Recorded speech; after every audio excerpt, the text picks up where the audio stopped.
Mas dumami pa ang mga debotong pumipila sa Maynila para sa pahalik sa Poong Jesus Nazareno. Inaabot na nga ng 6 hanggang 8 oras ang paghihintay sa pila. Para sa live update sa frontline ng balitang yan sa Quirino Grandstand, Simon Gualvez. Mon, ano na ba ang sitwasyon sa mga oras na ito? Gaano karami na yung mga nakiisa sa pahalik? Ruth, hindi bababa sa 25,000 deboto na ang pumila rito sa Quirino Grandstand para nga sa tradisyonal na pahalik sa Poong Jesus Nazareno.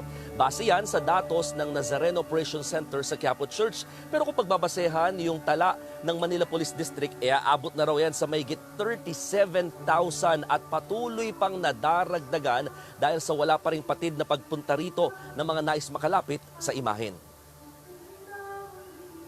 Hindi maubos-ubos na pila. Ganito ang sitwasyon ngayon sa kahabaan ng South Road sa Quirino Grandstand para sa mga debotong nagtsatsaga para sa pahalik. Kahit nga ang hiwalay na pila para sa mga senior citizen, may kapansanan at buntis, blockbuster na rin ang haba. Dahil sa biglang dami ng mga dumarating na deboto, inaabot na nga ng 6 hanggang 8 oras ang paghihintay nila sa pila bago tuloy ang makapagpahid ng mga bimpo o panyo at mahawakan ang bahagi ng krus maging ang paanan ng poon.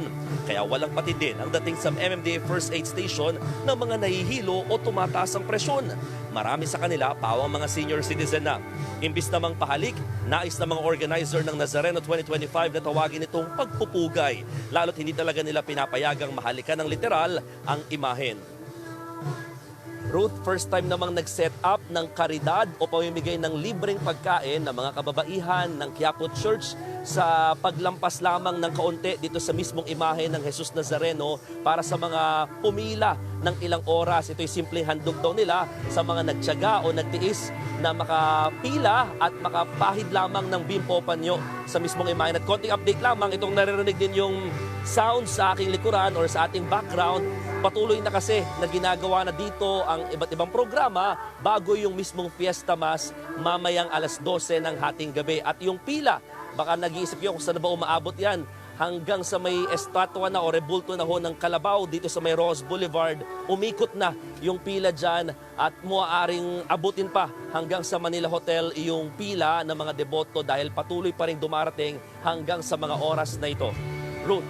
Naku, mahaba-haba at malayo na nga yung inaabot ng pila, Mon. Yung mga nakausap mo ba dyan na ibang nakapila sa pahalik, may sinabi rin ba sila na magpapaumaga na sila bukas para maabutan pa yung traslasyon? Oo, Ruth. Actually, unti-unti na rin po pwesto dito sa open grounds ng Quirino Grandstand ang ilan nating mga kababayan at mga deboto matapos silang dumaan sa pagpupugay o pahalik dito nga sa Poong Jesus Nazareno. Dito na daw sila tatambay at pamorningan na raw hanggang maka-attend sila ng Fiesta Mass at sasalubungin na nga rin yung traslasyon at sasama daw sila sa mismong prosesyon bukas naman ng umaga. Ruth. Yan po ang Express Report ni Mon Gualvez. Mga kapatid, ako po si Ruth Cabal. Maging maalam at may pakialam sa mga may init at rumaratsadang balita sa Frontline Express. Para maging updated sa balitaan, mag-subscribe lang sa social media pages ng News 5.